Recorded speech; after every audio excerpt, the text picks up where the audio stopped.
Bonjour à tous, il est tôt, il fait encore nuit, on est après l'épiphanie. La semaine dernière, il y a la brioche des rois fourrés qui est sortie sur YouTube. Là, on est mercredi, donc le magasin est fermé comme tous les mercredis, mais je vais vous faire pour vous la galette des rois à notre façon, revisitée à la 2019. C'est parti, suivez-moi.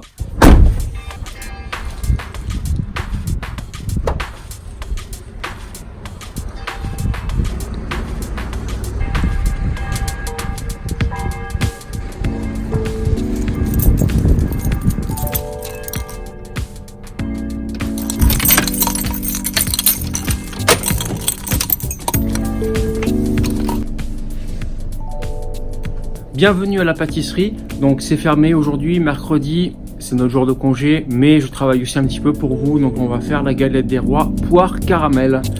La galette poire caramel, c'est parti.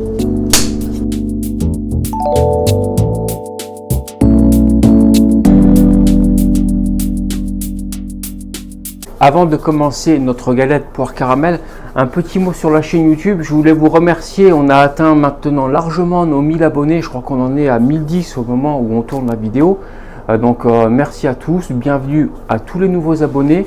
J'espère que cette chaîne va vous plaire. En tout cas, elle est faite pour les pâtissiers en herbe, ceux qui veulent bricoler un peu à la maison, les apprentis ou les pâtissiers un petit peu plus confirmés. En tout cas, moi j'aime partager mon savoir. Et je ne sais pas tout forcément.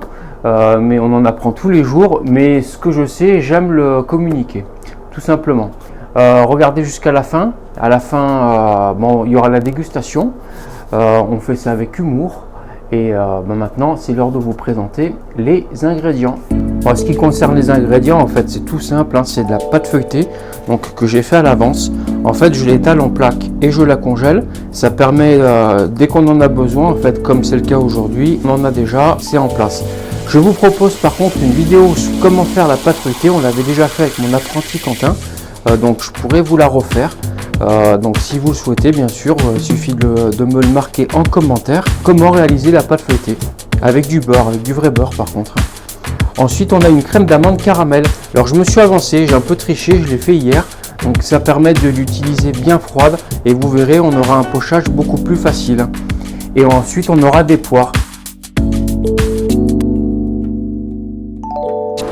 Pour la crème pâtissière au caramel, alors on a besoin donc de sucre. Celui-là, on va le cuire à sec. J'ai récupéré la casserole des poires. Comme ça, il y a déjà le goût des poires et du caramel. Donc ça va tout ça accentuer le goût. On a aussi besoin d'œufs. Donc là-dedans, il y a les œufs, il y a le sucre qui lie les œufs et il y a aussi de la poudre à crème. Donc la poudre à crème, en fait, c'est ni plus ni moins que de l'amidon. C'est un épaississant qui réagit à la chaleur de la crème pâtissière. Et ici, en parallèle, on va faire chauffer au micro-ondes le lait et la crème pour les incorporer dans le caramel bien chaud, pour éviter tout simplement un choc thermique. C'est parti!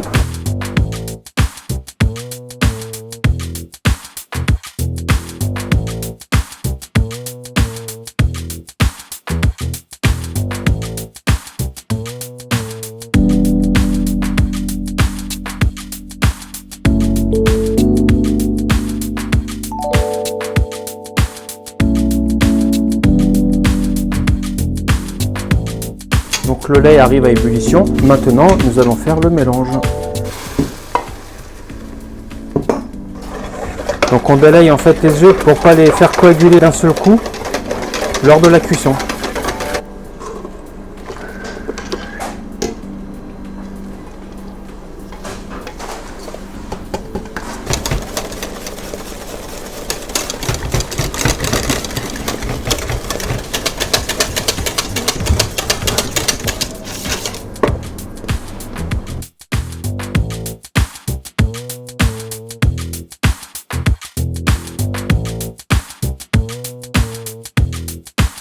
Ça y est, notre crème pâtissière est réalisée. Donc pour qu'elle refroidisse plus rapidement, je l'ai posée sur une plaque inox, très important. Pas de l'aluminium, c'est mieux de l'inox. Je l'ai désinfectée avec ce spray. Donc c'est un spray désinfectant alimentaire sans rinçage, c'est fait pour. On met un film dessus contact pour pas que ça fasse de croûte et de suite au frigo. Pour faire notre crème d'amande, on a besoin de beurre, de sucre glace, de poudre d'amande. Alors c'est de la poudre d'amande faite maison. j'achète mes amandes entières que je broie dans un Stéphane, donc c'est un énorme broyeur, c'est un très gros broyeur, très puissant, dans lequel aussi je fais le praliné et par-dessus on voit de la poudre à crème. Ici je vous montre la crème pâtissière qu'on vient de faire, qui n'est pas tout à fait froide mais c'est largement suffisant. Et ce jus là qu'on voit, c'est tout simplement le jus de cuisson des poires. J'ai mis des poires à égoutter, donc j'ai récupéré ce jus pour mettre le jus des poires. C'est parti.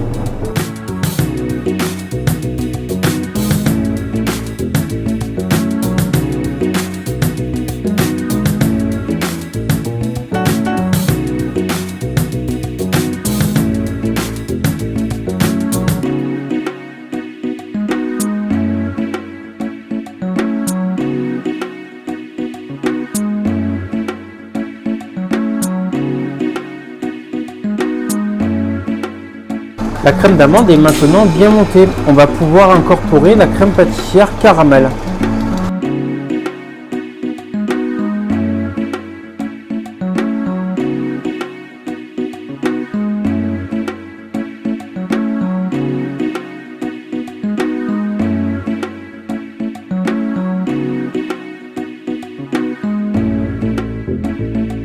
On va procéder au découpage du feuilletage.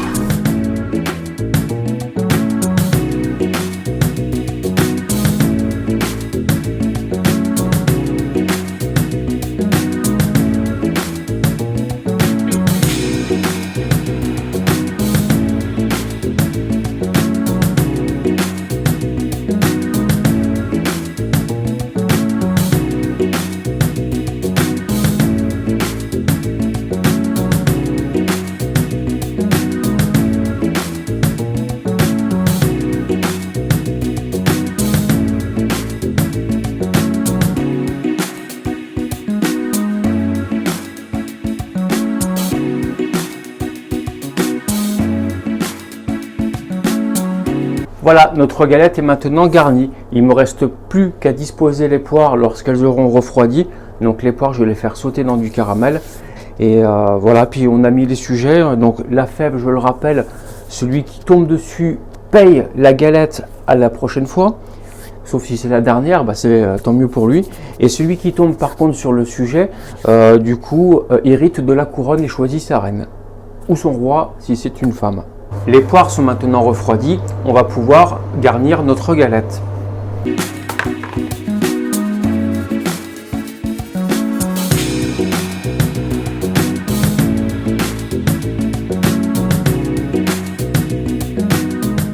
Maintenant on va fermer. Donc, on prend ce côté.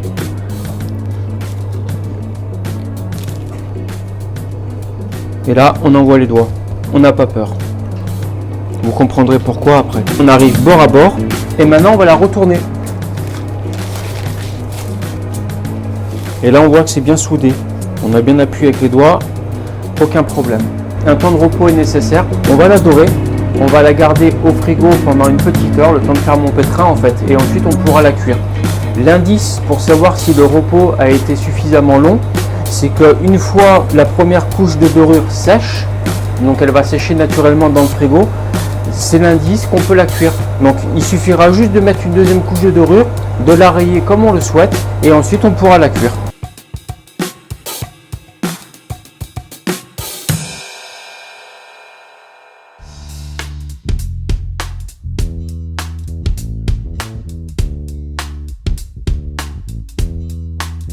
Notre galette a suffisamment reposé, donc on peut voir que la dorure a séché.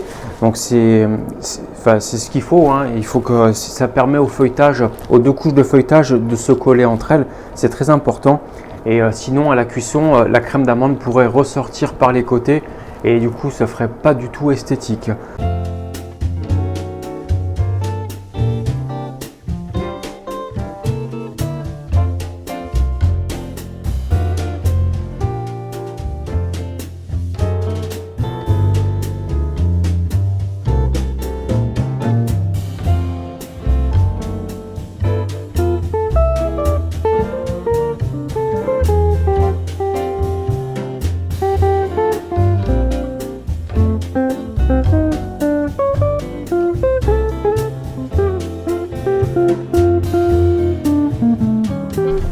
Bon, ça y est, maintenant que c'est au four, il va falloir patienter environ une demi-heure, 3/4 d'heure.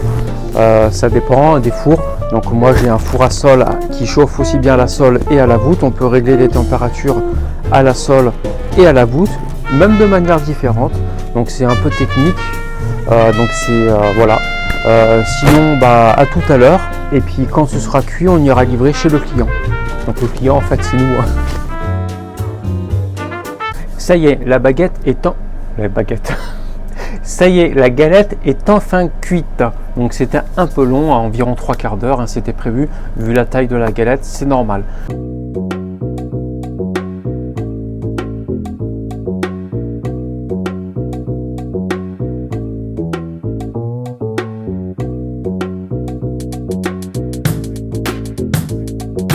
Certains mettent du sirop dessus, moi ça me plaît pas. Donc effectivement le sirop fait briller la galette.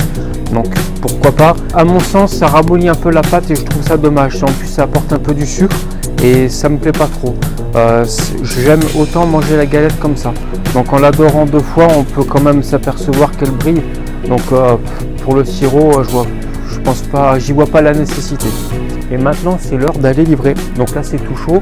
On va les mettre dans ce panier là. Voilà, on va partir avec le panier et c'est parti. À tout à l'heure pour la dégustation. Je vais essayer de me faire inviter, tiens.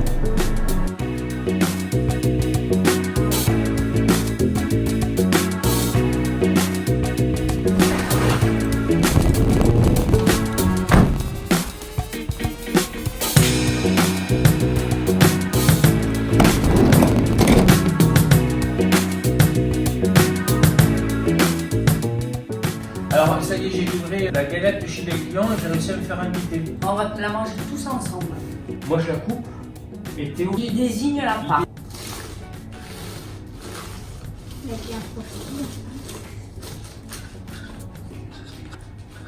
Celle-là, c'est pour toi. Ça va être gros, C'est un hein. peu gros. Ah. Papa il est tombé sur le sujet. C'est pour qui ça là, Théo? Ça sent bon en tout cas. C'est dommage que vous ayez pas l'odeur. C'est pour qui ça là, Théo? Maman. Tu sais que normalement il faut te cacher. Ah ouais.